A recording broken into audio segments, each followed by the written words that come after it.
समझना money laundering को पहले, it is a part of organize crime, ठीक है। अब what is organize crime and what is unorganize crime. Organize crime ऐसे क्राइम होते हैं जिनका स्ट्रक्चर, फॉर्मेशन और उनके एक सर्टेन ग्रुप ऑफ पीपल होंगे, जहां मल्टीपल चेन होगी, like human trafficking, terrorism, money laundering, narco terrorism, cyber terrorism, these all are under organize crime. तो ऑर्गेनाइज क्राइम में क्या होता है, उनका एक स्ट्रक्चर होता है ऑर्गेनाइजेशन का, कि इस ऑर्गेनाइजेशन पे ये स्ट्रक्चर ये काम करेगा, ये पैसा यहां से उठाएगा इसको देगा, ये पैसा इसको देगा, ये पैसा इसको देगा। तो लेयरिंग होती है, मल्टीपल लेयरिंग होती है किसमें, ऑर्गेनाइज क्राइम में। अनऑर्गेनाइज क्राइम क्या होता है, गए आई बस में बटुआ छोड़ के आ गए, ठीक है, या बाइक पे गए किसी की चेन खींच के चले गए, दैट इज अनऑर्गेनाइज क्राइम, जहां पे कोई लेयरिंग नहीं होती, जहां पे आप सिंगल हैंडेडली या 2 to 3 पर्सन की आपकी क्या रहती है, ग्रुपिंग रहती है, ज्यादा पर्सन नहीं रहते हैं। दीज ऑल आर पेटी क्राइम्स या अनऑर्गेनाइज क्राइम। पेटी क्राइम छुड़भैया टाइप के, ठीक है। ऑर्गेनाइज क्राइम बड़े लेवल पे जो क्राइम होते हैं, मनी लॉन्ड्रिंग या hawala transaction, these all are under organize crime. इतनी बात समझ आई। तो ये जो मनी लॉन्ड्रिंग है ये भी क्या है, हमारा ऑर्गेनाइज क्राइम है। अब इसमें अगर हम देखते हैं कि जनरली क्या होती है, 3 स्टेजेस होती हैं, PLI, ठीक है, PLI इंटीग्रेशन, मतलब 3 stages of money laundering, that is PLI। P for placement, placement of money, L for layering, layering of money, I for integration, integration of money. 3 type की होती है, PLI, placement, layering and integration. अब यहां पे समझना placement, या सबसे पहले ये वर्ड जो है वर्ड समझना पड़ेगा हमको। मनी लॉन्ड्रिंग, लॉन्ड्रिंग मतलब किसी चीज को साफ करना, मनी को साफ करना, मतलब मनी क्या है, डर्टी, और उसको उस कंटेक्स्ट में बोलेंगे इलीगल मनी। तो मनी लॉन्ड्रिंग का पर्पस क्या है कि डर्टी मनी को क्लीन करना या इलीगल मनी को हमें लीगल मनी कर देना, ठीक है। तो मनी लॉन्ड्रिंग का पर्पस क्या है, illegal money turn into legal money, ठीक है, dirty money come into clean money, ठीक है। तो ये हमारा पर्पस ऑफ मनी लॉन्ड्रिंग की, मनी को हमने साफ कर दिया कि उसका जो सोर्स था, सोर्स क्या है, इलीगल है, बट उसका जो इन्वेस्टमेंट है, इंटीग्रेशन है, वो लीगल। अब इसको पूरा एग्जांपल के तौर पे समझेंगे कि होता क्या, प्लेसमेंट और ये सारी चीजें। Placement of money, placement of money में जैसे एग्जांपल लेके चलो, मैं देता हूं कि आप बन गए ऑफिसर, आप दिन के कमाने लगे 10 करोड़, 10 ज्यादा हो जाएगा, दिन के कमाने लगे आप 50 लाख से 1 करोड़, तो आपने महीने कितना कमाया, 30 करोड़ रुपए एवरेज। तो आपके दिमाग में आएगा कि ये 30 करोड़ रुपए मेरे पास आ तो गए, ये मैं क्या करूं इसका। तो प्लेसमेंट का मतलब ये होता है कि आपके पास जो पैसा आपने इकट्ठा कर लिया, इलीगल डर्टी मनी, वो आपको क्या करना है, कहीं प्लेस करना है। तो आपने प्लेस कहां कर दिया, वो आप ले आए कहां पे, मेरे पास, ठीक है। प्लेसमेंट की एक एजेंसी होती है, बहुत सारी ऐसी एजेंसी होती है, मैं एक एग्जांपल दे रहा हूं। आप आए कि सर ये 30 करोड़ रुपए देख लो अपने हिसाब से, तो आपने वो डर्टी मनी का प्लेसमेंट कर दिया मेरे जगह। आप आए झोले में 2 भर के इनोवा और आपने महीने के 30 करोड़ रुपए मेरे को दे दिए, 500 करोड़ कि देख लो अपने हिसाब से। और ये मुझे, अब आप इतने अच्छे तो रहोगे नहीं जब ऑफिसर बन जाओगे कि आप हर महीने 30-30 करोड़ लाओगे, ऐसे छोड़ के चले जाओगे विदाउट बेनिफिट्स कि हाँ अब मेरे को इसमें से कितना दोगे। आप ये बोलोगे कि सर इसमें से मुझे ये मेरा सब कैश में है, आप मेरे को सब इसको किसी भी फॉर्म में दे देना, बट ये लीगल चाहिए, ठीक है। तो आपने क्या किया, मेरे को आके पैसे दे दिया, तो ये डर्टी मनी था, इलीगल मनी था, प्लेसमेंट मेरे इधर हो गया। अब मेरी सेकंड स्टेज स्टार्ट हो जाएगी, दैट इज लेयरिंग। लेयरिंग में मैं क्या करूंगा कि आपके पैसे की लेयरिंग करूंगा। लेयरिंग में मतलब मैं आपके पैसों को बहुत जगहों पे क्या कर दूंगा, अलग अलग सोर्सों में बांट दूंगा। जैसे मैं क्या करूंगा कि एक ब्रांच राजवाड़ा में खोल लूंगा, एक ब्रांच प्रेस कॉम्प्लेक्स में खोल लूंगा, एक ब्रांच कहीं और खोल लूंगा, और वहां पे क्या दूंगा, मैं रेंट दूंगा, और रेंट दूंगा हाई। जैसे एग्जाम्पल, वहां रेंट वाला बोलेगा कि आपका हॉल 80,000 का, मैं बोलूंगा 1.5 लाख रुपए एग्रीमेंट पे करो, तो मैं लूंगा तुम्हारा 80, और मैं बोलूंगा 80 नहीं तुम 1 लाख लो मेरे से, लेकिन एग्रीमेंट पे होना चाहिए 2 लाख रुपए। बात समझना। तो हर महीने मैं उसे कितना दे रहा हूं, 2 लाख रुपए, या मैं 3 लाख, जितना भी उसको बस 10-20 हजार रुपए अगर मैं उसका एक्चुअल रेंट से बढ़ा के दूंगा, वो एग्रीमेंट कितने का भी करा लेगा मेरे से। बात समझना। तो मैंने उससे क्या करा लिया, एग्रीमेंट एक हाई अमाउंट का करा लिया। तो अब हर महीने के मैंने ऐसे वहां पे 5 हॉल ले लिए, तो मैंने दिखाया 10 लाख रुपए मैं राजवाड़ा में खर्च कर रहा हूं, 10 लाख रुपए में प्रेस कॉम्प्लेक्स, 10 लाख रुपए मैंने कहीं और ले लिया, ठीक है। तो ऐसे मैंने क्या कर दिया, रेंटल बता दिया 1 करोड़ रुपए, बात समझ में। और उस सबको मैं क्या करूंगा, पेमेंट करना स्टार्ट कर दूंगा। पेमेंट करना स्टार्ट कर दूंगा कैसे, कैश, ठीक है। कि उसके पैसे को मैंने क्या कर दिया, कैश में डालते गया। एक तो मैंने लेयरिंग वहां कर दी, कुछ पैसा, क्योंकि बहुत सारा पैसा दे रहा हो, बहुत सारे लोग दे रहे हो, तो मुझे बहुत सारी क्या करनी पड़ेगी, लेयरिंग करना पड़ेगी विदाउट कॉट, ठीक है। मुझे पकड़ना भी नहीं है और ना ही आपका पैसा पकड़वाना है, इसलिए मेरे को मल्टीपल लेयरिंग करना पड़ेगी। एक मैंने लेयरिंग क्या कर दी, रेंटल इनकम में कर दी कि भैया बहुत सारा मेरा रेंट जा रहा। दूसरा क्या करूंगा, फैकल्टी, ठीक है। फैकल्टीज का जो भी रेट होगा उसको मैं 3 गुना बोलूंगा, और वो भी बोलूंगा आपको मैं लीगल बाय कैश या बाय चेक या जो भी होगा मैं आपको ट्रांसफर करूंगा। क्योंकि समझना, मेरे पास पैसा है कैश। अब प्लेसमेंट का एक और तरीका होता है कि बहुत सारा आप कैश ले आओ, तो मुझे उस प्लेसमेंट को क्या करना पड़ेगा, मेरे मल्टीपल अकाउंट खुलवा लूंगा मैं, ठीक है। मेरा अकाउंट और 10 मेरे जितने भी एम्प्लॉय सबके अकाउंट खुलवा लूंगा, और वहां पे क्या करूंगा, मैं पैसा धीरे धीरे क्या करता जाऊंगा, डिपॉजिट करता जाऊंगा, ठीक है। प्लेसमेंट का ये भी तरीका होता है कि अगर आप थ्रेशोल्ड से, जैसे मान लो आप बैंक जाओ, आपका सेविंग अकाउंट है 49,000 से ऊपर अगर आप डालोगे, 49,999 आपने जैसी 50,000 का डालेगा, आपका डिपॉजिट स्लिप में एक कॉलम रहता है, दैट्स योर पेन कार्ड। आपसे बोलेंगे आप पेन कार्ड डालो। आपने 50,000 से जैसी कोई भी अगर डिपॉजिट अगर आप बैंक में जमा करते हो तो पैन कार्ड एक मैंडेटरी, आपको बिना जमा नहीं करेगा। आपने पेन कार्ड डाल दिया। अब आप रोज अगर 50-50 हजार जमा करने लगे तो 3 या 4 दिन बाद वो बैंक वाला आपसे कह देगा सर सेविंग अकाउंट नहीं हो सकता आपका, आप बैंक अकाउंट, आप करंट अकाउंट खुलवाओ, तत्काल बोल देगा। और आप बोलोगे नहीं नहीं इसी में चलने दो, ये करने दो, तो ऑटोमेटिकली बैंकिंग ट्रांजैक्शन रिफ्लेक्ट हो जाएंगे कहां पे, एंटी मनी लॉन्ड्रिंग एक्टिविटीज या anti money laundering agencies like money laundering, ED, इन सब के पास आपका बैंक अकाउंट शो होने लगेगा कि ये पर्सन, ये स्टूडेंट है, इसके पास पर डे 50-50 हजार के ट्रांजैक्शन डिपॉजिट कर रहा है, और महीने में इसने क्या कर दिया, लगभग 20 लाख 30 लाख इसके अकाउंट में आ रहा है, और अगले महीने जा भी रहा है। ऐसा कंटिन्यूस एक्टिविटी वो देखते रहेंगे, ठीक है। तो अगर आपकी ऐसी कंटिन्यूस एक्टिविटी दिखी, वो आपका एक खूबसूरत सा इनकम टैक्स का एक नोटिस पहुंचाते हैं, खूबसूरत सा, ठीक है, आपके घर पे पोस्टल का, और बोलेंगे समन आ जाओ अपने डिस्ट्रिक्ट हेडक्वार्टर इनकम टैक्स के, ठीक है। तो हर जितने भी डिस्ट्रिक्ट होते हैं, उनके जो भी बैंक्स होते हैं, वो बैंक टाई अप रहते हैं इन मनी लॉन्ड्रिंग एक्टिविटीज से, ठीक है। तो आपका एक जो भी थ्रेशोल्ड पार हो जाएगा, उसके बाद क्या हो जाएगा, आपकी कंप्लेंट पहुंच जाएगी। कंप्लेंट से आपको आईटी समन करेगा इनकम टैक्स, और बोलेगा आपके पास इतने पैसे कहां से आ रहे हैं, सोर्स ऑफ मनी बता दो और डिसबर्सल ऑफ मनी बता दो। सोर्स ऑफ मनी आ कहां से रहा है, रीजन ऑफ मनी क्यों आ रहा है, और तीसरा डिसबर्सल ऑफ मनी, ये जा कहां रहा है। ये तीनों चीजें आप उनको बता दोगे, सफिशिएंट जवाब दे दिए तो जाने देंगे कि बोलोगे हमारे यहाँ शादी है, मेरे यहाँ पे ये काम है, मेरे यहाँ मेडिकल इमरजेंसी है, इसलिए फलाने फलाने सोर्स से आ रहे हैं। क्योंकि जो फलाने फलाने सोर्स से भी आ रहे हैं, आप कैश डाल रहे हो ना, अगर आप ऑनलाइन ट्रांसफर करते तो वो उसको ही बुला लेते कि हाँ किसने करे तू भी आ जा, ठीक है। लेकिन आप क्या करो, ऑनलाइन आपका पैसा है तो इसको क्या डिपॉजिट हो रहा है, इसलिए किसको बुलाया जाएगा, आप ही को बुलाया जाएगा। ये बात समझना। इसलिए क्या होता है, मिनिमम थ्रेशोल्ड पे हमें मल्टीपल लेयरिंग करना पड़ती है, मल्टीपल प्लेसमेंट भी करना पड़ते हैं। मल्टीपल प्लेसमेंट में क्या होगा, मल्टीपल बैंक अकाउंट में करना पड़ता है, ठीक है। मल्टीपल लेयरिंग में क्या करना पड़ता है, पैसे के सोर्स को भी हमें क्या छुपाना पड़ता है या डिसबर्सल ज्यादा करना पड़ता है।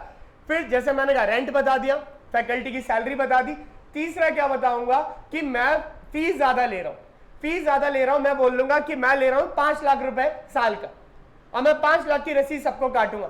आपको दिखेगी आपकी 2 लाख की रसीद, लेकिन मैं अपने पास एक और कट्ठा बना के रखूंगा 5 लाख का, और उस 5 लाख में मैं जोड़ूंगा 18% जीएसटी, और बोलूंगा बच्चे ने मुझे क्या दिया, कैश दिया, ठीक है। तो वो 5 लाख मैंने कैश बता दिया। एक तो फीस मैंने हाई कर दी, ये मैं खुद नहीं कर रहा हूं, आप ये मत समझना कि ये ऐसा मैं वो कर रहा हूं, मैं एग्जांपल बता रहा हूं, ऐसी बहुत सारी कोचिंग करती है आसपास, ठीक है। तो क्या होता है कि 5 लाख रुपए क्या ले लिया आपने, कैश अमाउंट ले लिया, अब 5 लाख में क्या लगा, 18% जीएसटी, बात समझ में।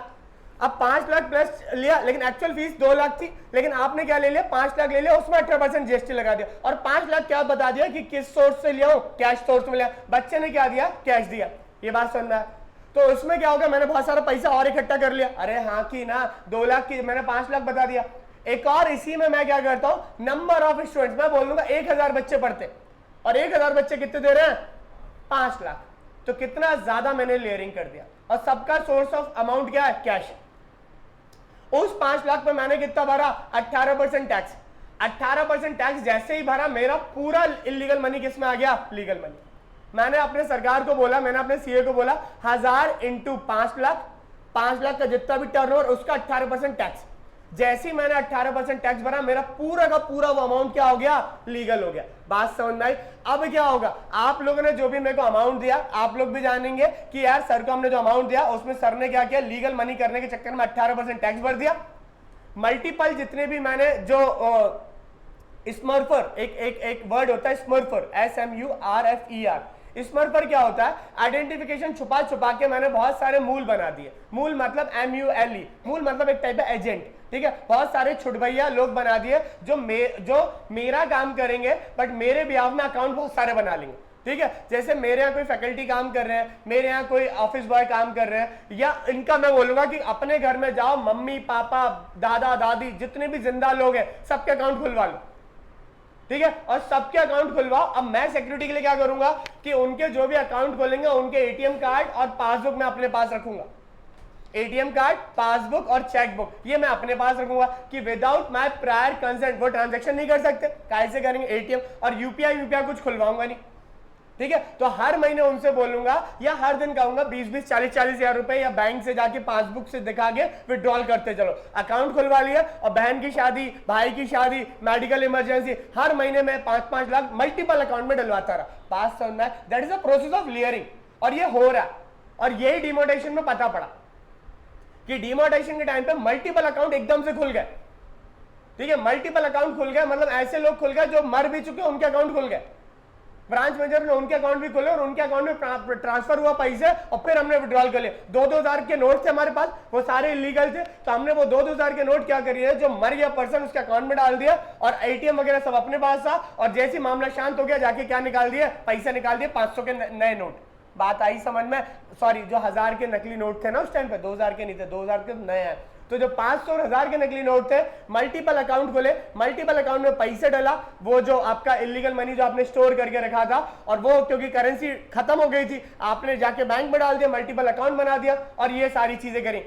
उस टाइम पे ये भी सुना था डिमोनेटाइजेशन की बहुत सारे जो ट्रांस थे उनके अकाउंट बनाए गए, मल्टीपल अकाउंट, उनकी आइडेंटिटी बनाई गई, फेक आइडेंटिटी बनाई गई, क्योंकि उनके पास बहुत सारा कलेक्शन पैसा रहता, तो बहुत सारा पैसा इकट्ठा इन्फ्लक्स हो गया, किसी को शक नहीं हुआ। उन्होंने कहा हमारे तो अभी तक अकाउंट नहीं थे, ये लो भैया 2 करोड़ रुपए, तो ये लो 4 करोड़ रुपए, तो बहुत सारा ये हुआ। तो अब ये सोर्स ऑफ क्या है, लेयरिंग है, कि आपने क्या करी, मल्टीपल लेयरिंग करी। बात समझना है। फिर उसके अलावा क्या किया, अब बहुत सारे सिलेक्शन होगा, बहुत सारा पैसा आने लगा मेरे पास, तो अब ये कब तक 5 लाख और 6 लाख से ज्यादा फीस भी नहीं बता सकता मैं, ठीक है।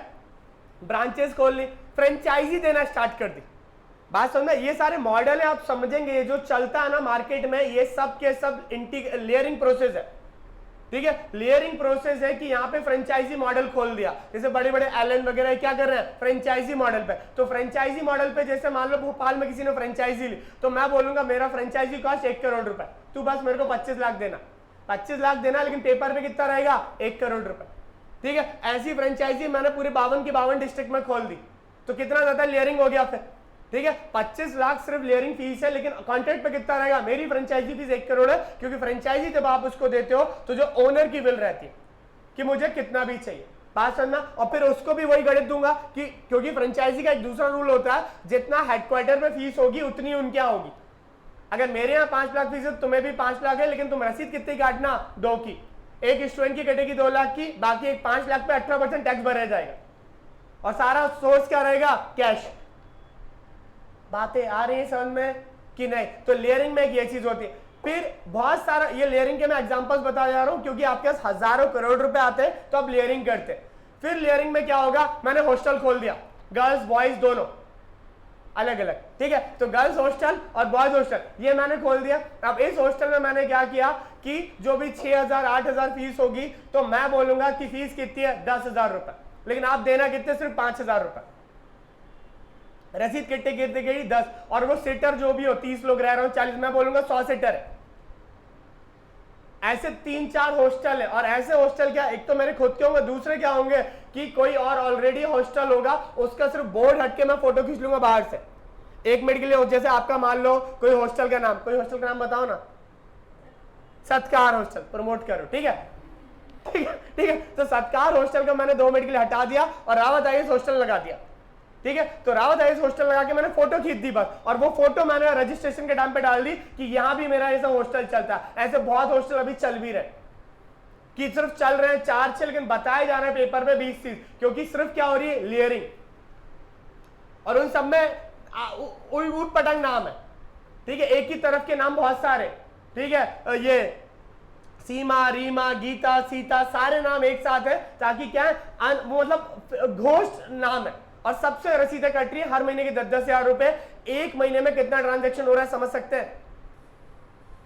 तो ये होते हैं लेयरिंग। ऐसे बहुत सारे, ये मैं बहुत ही छोटे लेवल पे बता रहा हूं, जब आपके पास महीने का सिर्फ 2-5 करोड़ आ रहा हो महीने का, ठीक है, तब ये सारे काम कर सकते हो। जब और ज्यादा आ रहा है तो आप क्या खोल सकते हैं, होटल्स, ठीक है, होटल्स खोलेंगे। होटल पे लेयरिंग होती है कि आपने बोल दिया एक कमरा आपका जा रहा 10,000 रुपए, आप दे रहे हो 2,000 का, लेकिन आपने रसीद कितनी काटी, 10,000 प्लस 18% टैक्स, और दिन भर में आपके 30 के 30 दिन सारे रूम बुक हैं आपके।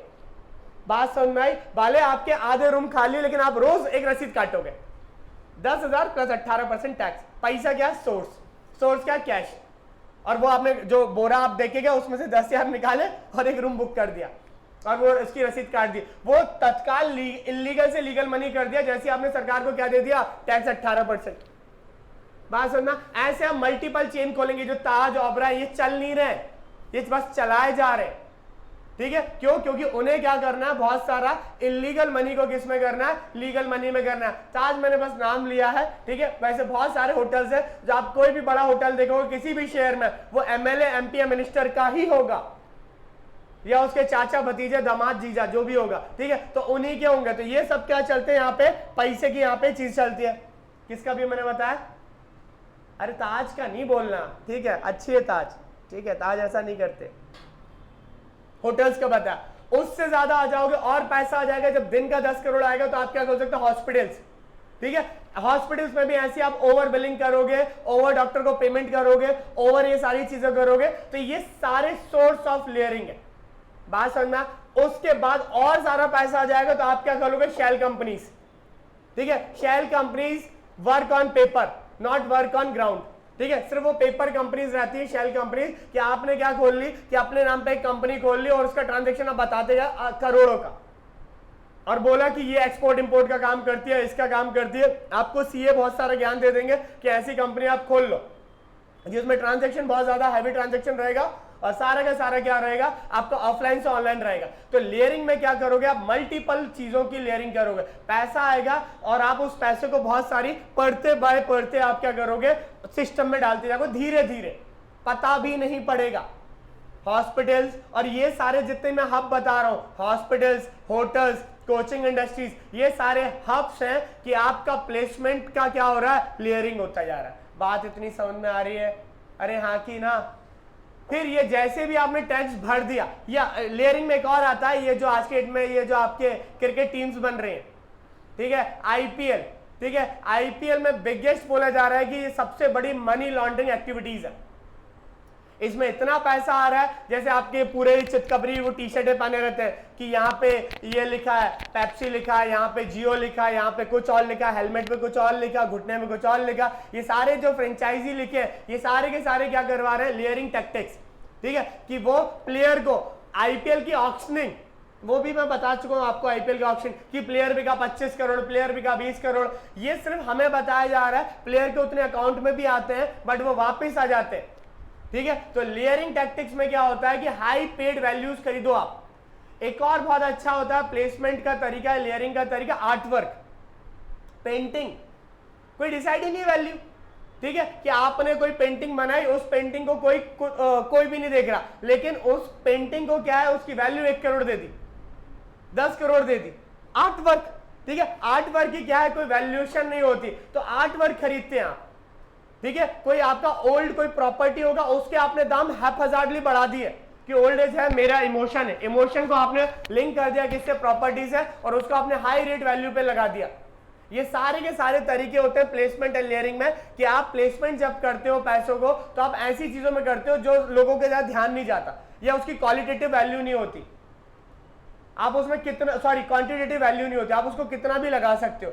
समझ में आई? तो ये जब आप लेयरिंग में इतनी सारी चीजों से आप पैसे को लेयरिंग करते हो, उस लेयरिंग के बाद जैसे ही पैसा आपका लीगल हो जाता है, उसको आप मार्केट में क्या करते हो, इंटीग्रेट करते हो। तो ये थर्ड प्रोसेस आ जाती है, integration of money in the organize sector, integration of money in the economy. बात समझना। तो आपने प्लेसमेंट किया, पैसे को रखा, उसमें मल्टीपल सोर्स से आपने इलीगल को लीगल किया, लेयरिंग करी, मल्टीपल लेयरिंग्स करी। लेयरिंग होके जैसे आपने टैक्स दिखा दिया या जिस स्टेट में है वो उस अथॉरिटी को लगने लगा ये पैसा क्या है, अब इनका जेन्युइन है, अब आपने उस पैसे को क्या कर दिया, इंटीग्रेशन कर दिया। इंटीग्रेशन में कैसे कर दोगे, हॉस्पिटल तो चल ही रहा, हॉस्पिटल की एक और फ्रेंचाइजी खोल लोगे, हॉस्पिटल का एक दूसरा हॉस्पिटल खोल लोगे। इंटीग्रेशन में भी आपकी क्या होती है, लेयरिंग होती है। बात सुनना, पैसा इंटीग्रेशन हो गया, आपने अच्छा खासा टर्नओवर प्रॉफिट बता दिया, अब इतने सारे प्रॉफिट का क्या करोगे, एक हॉस्पिटल और खोलोगे, एक होटल्स और खोलोगे। तो क्या होगा, लेयरिंग में, इंटीग्रेशन में जब आते हैं तो इंटीग्रेशन में भी लेयरिंग होने लगती है। क्यों, क्योंकि इतना ज्यादा बल्क अमाउंट, क्योंकि लगना तो है ही नहीं ना, मनी लॉन्ड्रिंग में एक्चुअल इन्वेस्ट हो ही नहीं रहा पैसा। आप समझ रहे हैं, मनी लॉन्ड्रिंग में एक्चुअल पैसा खर्च नहीं हो रहा, आप पैसे को बस बता रहे हो कि हम इतना सारा खर्च कर रहे हैं। एक्चुअल पैसे का सोर्स क्या था, पूरा इलीगल था।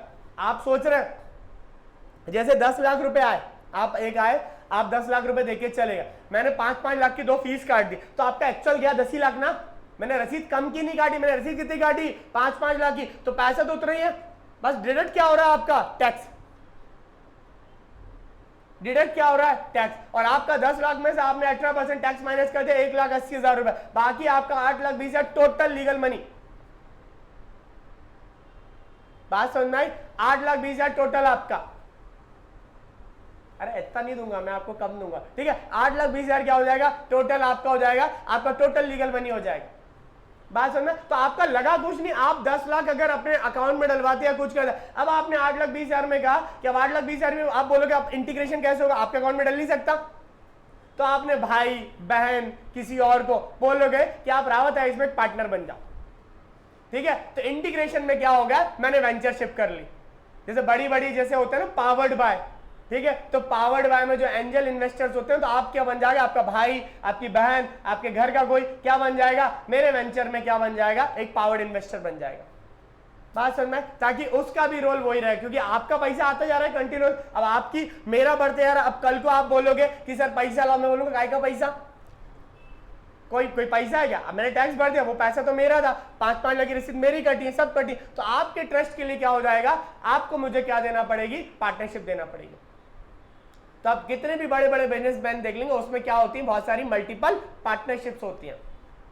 इन्वेस्टर जब भी आता है वो हमेशा क्या करेगा, आपके सामने वो क्या करेगा, शेयर होल्डिंग की बात कर देगा कि हमें क्या चाहिए, आपसे सर्टेन चीजों में गारंटी चाहिए। बात इतनी समझ में आई। होटल में आप देख लो, कोई भी बड़ी होटल देख लो, कोई भी बड़ा हॉस्पिटल देख लो, उसमें पार्टनर्स बहुत कॉमा करके लगते हैं, और जो भी बड़े बड़े पार्टनर्स होते हैं उनका सबसे एंड सो ऑन या सेक्टर में आते हैं। आप कोई भी बड़ी चीज उठा लो, कोई भी बड़ी, मैं बस नाम नहीं लूंगा, आप कोई भी बड़ी बड़ी चीजें उठा के देख लो, इंडिया में जो बहुत बड़े जाइंट्स हैं, चाहे होटल इंडस्ट्री के जाइंट्स हो, हॉस्पिटैलिटी इंडस्ट्री के जाइंट्स हो, या आपकी ऑयल इंडस्ट्री के जाइंट्स हो, बड़ी बड़ी, उन सबके पार्टनर्स, आपको ओनर एक दिखता है जो ब्रांड फेस रहता है, बाकी पीछे आप जाते हो ना तो उनके अगर रियल प्रोपराइटरशिप देखोगे उसमें कॉमा बहुत लगे रहता है, और 2-3 कॉमा तो उन्हीं की फैमिली के रहेंगे, फिर जो और कॉमा होते हैं वो कॉमा होते हैं ब्यूरोक्रेसी के, और वो कॉमा होते हैं पॉलिटिशियन के। बात समझ में आई, अरे आई कि नहीं आई, ठीक है। आप हिमाचल प्रदेश क्रिकेट एसोसिएशन का देख लेना, ठीक है, आप झारखंड का क्रिकेट एसोसिएशन देख लेना, आप डालमिया जो आपके यहाँ जो डालमिया का ऑयल आता है उसको देख लेना, आप पैराशूट को उठा के देख लेना, आप इंडिया के जो बड़े बड़े जो कंज्यूमर प्रोडक्ट्स हैं, जो आपके ऑयल प्रोडक्ट्स हैं, या जो भी आपके प्रोडक्ट्स लग रहा है, आप सब में देख लेना, जियो में उठा के देख लेना, ठीक है। जियो का ओनरशिप देख लेना, आपको लगेगा अंबानी अंबानी, लेकिन आप कॉमा करते करते देखना, जियो डिजिटल है, जियो मार्ट है, जियो कम्युनिकेशन है, जियो कंज्यूमर प्रोडक्ट्स है, जियो इलेक्ट्रॉनिक्स है, ये चलता है ना, रिलायंस डिजिटल, रिलायंस ये, तो इनके आप देखेंगे अलग अलग पे, आपको अलग अलग इनके क्या देखेंगे, ओनर्स दिखेंगे, that all under layering process. बात समझ में। तो मनी लॉन्ड्रिंग के 3 प्रोसेस हैं, प्लेसमेंट, लेयरिंग एंड इंटीग्रेशन। बात इतनी सभी को समझ में आई, पक्की बात, इसमें किसी को डाउट? अरे कोई तो डाउट पूछ लो, कोई डाउट नहीं, सॉर्टेड है सब, हाँ। लेकिन मनी लॉन्ड्रिंग के लिए सबसे पहले क्या होना चाहिए, मनी, और कौन सा money, dirty money, illegal money. Normal money है 5,000 10,000 कमा रहे हैं, अकाउंट में डाल दो खाते में, ठीक है। उसके लिए कोई भी क्या नहीं रहेगा, आपका प्रोसेस करने की आवश्यकता नहीं है।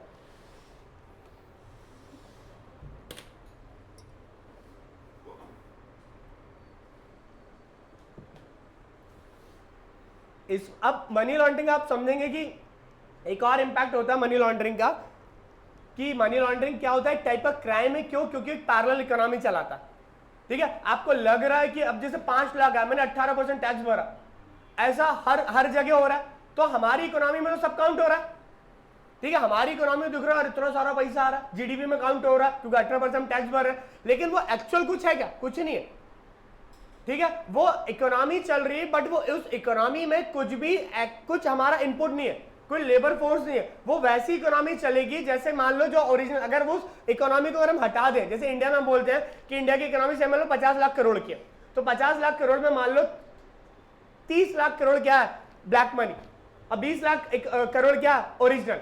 तो हमें दिख रहा है 50 लाख इकोनॉमी। अब यही आप समझना, एक क्लास का एग्जाम्पल अभी पिछले 1 महीने से देखना आप, शेयर मार्केट, जैसे ही ओरिजिनल पैसा मार्केट से आउटफ्लो होता है, पूरी इकोनॉमी शटडाउन हो जाती है, क्योंकि ओरिजिनल पैसा था ही नहीं ना वो इकोनॉमी का, वो बाहर वालों का था। उनको जब जरूरत लगी उन्होंने उठा लिया। उन्होंने क्या किया? इन्वेस्ट करते गए। कंपनी को आर्टिफिशियल उन्होंने शेयर प्राइस बढ़ाते गए। उनको जब जरूरत लगी उन्होंने पूरा पैसा क्या कर लिया? निकाल लिया। कंपनी के ओरिजिनल शेयर तो कमी थे ही नहीं, वो तो सब बाहर के थे। कंपनी की ओरिजिनल ग्रोथ तो कुछ थी नहीं ना, वो सब क्या थी? बाहर की थी। एकदम से डंड शाउट हो गया, ठीक है। एकदम से मार्केट डाउन होता है। क्यों? क्योंकि शेयर मार्केट में बहुत सारा क्या लगता है आपका, खासतौर से एफपीआई में क्या लगता है, बहुत सारा illegal money via shell companies.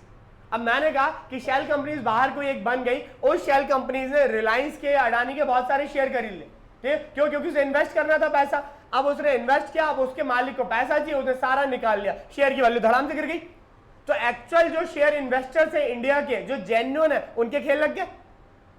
उन्होंने फंसाया कि यार शेयर वैल्यू बढ़ रही, उन्होंने और फंसाया। क्यों? क्योंकि एक्चुअल तो पैसा वो खुद लगा रहा है, जो एक्चुअल इंडिया की शेयर इन्वेस्टर है, लेकिन बढ़ा कौन रहा था? कोई बाहर बैठा, उसके पास इलीगल मनी आ गया, उसने बहुत ज्यादा बढ़ा दिया। जैसे एक्चुअल एग्जांपल में मैंने बताया, इससे दूसरा भी तरीका होता है, दूसरा भी होता है डाउन साइजिंग द इकोनॉमी। जैसे मेरे पास बहुत सारा पैसा आ रहा है, ठीक है। अब आप लोग बहुत सारा पैसे दे रहे हैं, मैंने फीस कर दी 500 रुपए बस। कितनी फीस कर दी? 500, क्योंकि पैसा मेरे पास बाहर से आ रहा है, तो सारा मार्केट बंद। बात समझ में? तो एक्चुअल में क्या हो रहा है कि down sizing the Indian economy हो रही है कि आप 500 रुपए दे रहे हो, 500 पर 18% टैक्स दे रहे हो, जहां पे अभी कितनी फीस थी? 5 लाख। तो एक्चुअल में क्या होगा? जो बाकी के जो जेन्युइन प्लेयर है कोचिंग इंडस्ट्री का, उनके खेल लग जाएंगे, क्योंकि उनके पास तो इन्वेस्टर नहीं है ना। बात आ रही है समझ में? तो इससे दोनों चीजें भी होती है कि अगर आपको मार्केट में मोनोपोली क्रिएट करनी है, तो आप क्या करोगे? डाउन साइजिंग द इतना प्राइस कर दो। क्यों? क्योंकि आपके पास तो इन्वेस्टर्स आ रहे हैं, और बाकी जो है वो तो नहीं बेचारे कॉप अप कर पाएंगे ना। तो 500 के में भी क्या हो जाएगा आपकी, वो आप उसमें भी खेला कर सकते हो। आप एक्चुअल इन्वेस्टर में 80,000 1 लाख बता रहे हो, फीस आपकी कितनी बता रहे हो? 500 बता रहे हो, वो भी एक है टेम्परेरी है।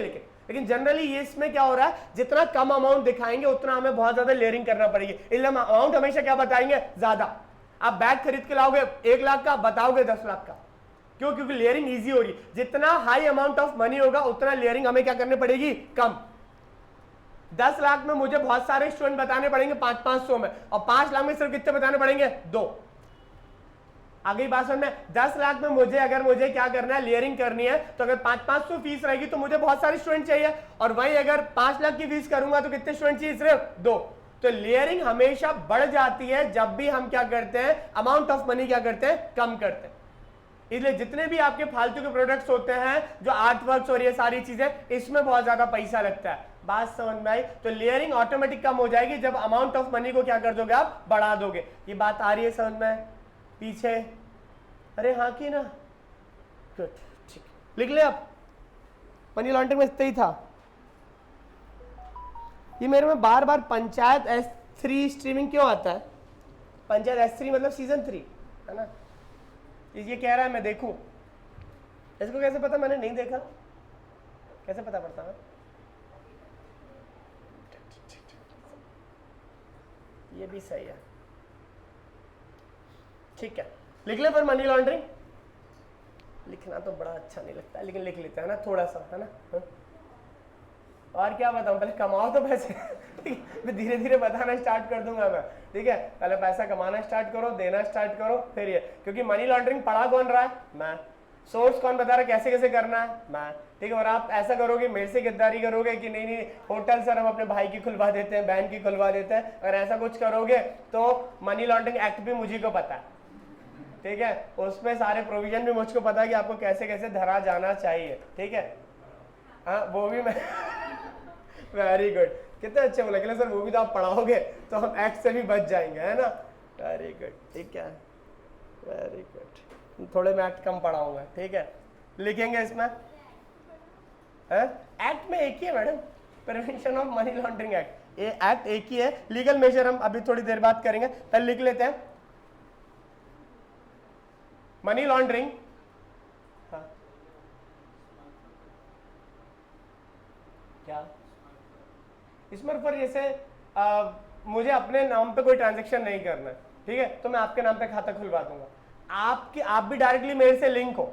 अगर कभी मान लो इनकम टैक्स या जीएसटी का छापा पड़ेगा तो हर एक स्टूडेंट के पास जाएंगे, हर एक सेक्चुअल फीस पूछेंगे, सब चीजें पूछेंगे, फैमिली बैकग्राउंड चेक करेंगे, सारी चीजें होती है। फिर अगर किसी को धरना है तो वो धरे भी जाते हैं, ठीक है, उसमें कुछ नहीं। अगर पॉलिटिकल संरक्षण अगर हट गया तो ऑटोमेटिकली क्या हो, अगले दिन आपके यहाँ छापे पड़ जाएंगे, इनकम टैक्स का भी पड़ेगा, जीएसटी का भी पड़ेगा, रेवेन्यू इंटेलिजेंस का भी पड़ेगा, ईडी का भी पड़ेगा, और मनी लॉन्ड्रिंग की भी एक सर्टेन एजेंसीज रहेंगे, उनका भी पढ़ना स्टार्ट हो जाएगा। एक ही दिन में सारे छापे, सारी जगह जितनी भी ब्रांचेस खुली ना, सब जगह ऑफिस बॉय की जगह सीआरपीएफ खड़ी होगी, ठीक है। और वहां पे क्या होगा, अंदर सारे डॉक्यूमेंटेशन चेक होंगे, फोन सबके फोन किए जाएंगे कि एक्चुअल में 5 लाख फीस है क्या, आप ट्रांजेक्शन बताओ 5 लाख का।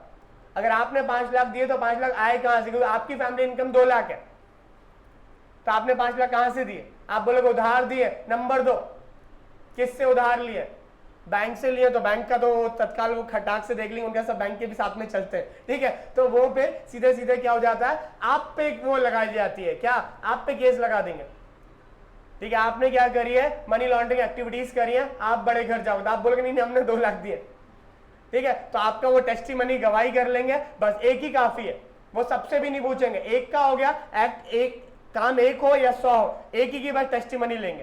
तो एक एक्ट तो मेरे पे ये लगा देंगे कि 2 लाख की जगह आपने कितना लिया, 5 लाख दिया, आपने फॉर्जरी करी है, फाइनेंशियल फॉर्जरी, बात समझ में। और वो भले मैंने 1 साल से करी हो, मान लो आप 3-4 साल बाद पैसा देना स्टार्ट कर रहे हो, लेकिन डेट ऑफ कोचिंग एस्टेब्लिशमेंट कब से हुई है, मान लो 2023 से हुए, तो 23 से लेकर पकड़ाया मैं 2030 में जाऊंगा, 7 साल की पेनल्टी ठोकेंगे। क्या आप कर रहे हो 7 साल से, भले एक्चुअल मैंने उसी साल स्टार्ट किया होगा 2029 से, लेकिन वो रेट्रोस्पेक्टिव ठोकते हैं पेनल्टी कि 7 साल से कर रहे हो आप। और उस साल मैंने उसी साल मैंने बस 1000 बच्चों को बताया, बाकी मैं जैसे 100-150 बता रहा था, वो ठोकेंगे कितने, 1000 ही। बात समझना, तो ऐसी लगती है पेनाल्टी रेट्रोस्पेक्टिव, बात समझना। तभी वो सुना था उनके यहाँ भाई करोड़ों का पेनाल्टी लगा, करोड़ों का छापा लगा। वो करोड़ों का छापा नहीं लगता, करोड़ों की पेनाल्टी लगती है उन पर। जैसे अभी कुछ एक सो कॉल्ड एकेडमी पे लगी थी 1-2 साल पहले, तो ऐसे लगते रहते हैं। जब वो हैवी लगता है तो वो पुराने पूरे पाप निकल के आते हैं, बात समझ में आया। तो हर जगह पे लगता है, चाहे वो इंडस्ट्री पे लगे, चाहे वो किसी पे लगे, इकट्ठा लगता है, बात समझ में। आईटी का भी लगता है, जीएसटी का भी लगता है, सब पे लगता है। तो स्मर्फर मतलब ये होता है कि मैं आपके नाम पे ना करके आप फिर क्या करो, आपका कोई ऐसा दोस्त जो इधर पे नहीं आ रहा है, वो अपने भाई के अकाउंट खुलवा लेगा, और उसके अकाउंट में मैं आपको पैसा दूंगा, आप उसको पैसा दोगे, वो अपने भाई को डालेगा। तो ये रीरूट हो रहा है, या वो भाई है वो उसके यहाँ कोई काम वाली भाई आ गई उसके खाते में डालेगा। तो इतना ट्रैक करना पड़ता है, तभी बड़े बड़े लोग क्या नौकर बहुत होते हैं, ऑफिस बॉय बहुत होते हैं, ठीक है। कि क्या होता है, रीरूट ऑफ मनी बहुत होता है, ठीक है, कि वो जो होता है उनके यहाँ ताकि कोई एक्चुअल उनके यहाँ पे ना जाए। बात समझ में आई, ठीक। आप जब खर्च करते हो, आपने डीमार्ट में या आपने फिनिक्स मॉल में आके 2 लाख की शॉपिंग कर ली, फिनिक्स मॉल नहीं पूछेगा साहब पैसा कहां से लाए, बात समझ में। ज्वेलरीज, ठीक है, यहां सब क्या होता है, कैश फॉर्म में होता है, ठीक है। जनरली भाई 5 लाख 10 लाख ये कर लिया, और आप अब ज्वेलरी का बिल नहीं लोगे क्योंकि जीएसटी कटेगा, फिर आ जाओगे धरे में। तो आप ऐसे सुनार के पास जाते हो जिसे उसे भी जीएसटी ना देना पड़े, आपको भी जीएसटी ना देना, उसका भी फायदा। दूसरा क्या करोगे आप, ज्वेलरी शॉप पे जाके आप ये एक तो ये करोगे और दूसरा बिल नहीं बनवाओगे तो डेट ऑफ परचेसिंग नहीं पता पड़ेगी। अब डेट ऑफ परचेसिंग से क्या होगा, आपने 80 के भाव में सोना लिया, आपने ज्यादा खर्च किया, आप बोलोगे यार ये तो हमारी दादी नानी का था, हमने तो इस पे वो करा है, पानी चढ़वाया या वो चढ़वाया, वो करवाया, पॉलिशिंग करवाई है। That is conceal of the source of the funds. बात समझ में आ रही है? ठीक है, इससे क्या कर रहे हो आप, ब्रेकअप द मनी, मनी को टुकड़ों में आपने बांट दिया, एक ही जगह पूरा नहीं डाल दिया। तो ये सारी चीजें करते हैं। सेकंड टेक्निक लिखेंगे that is called layering. Layering technique ये कल करेंगे।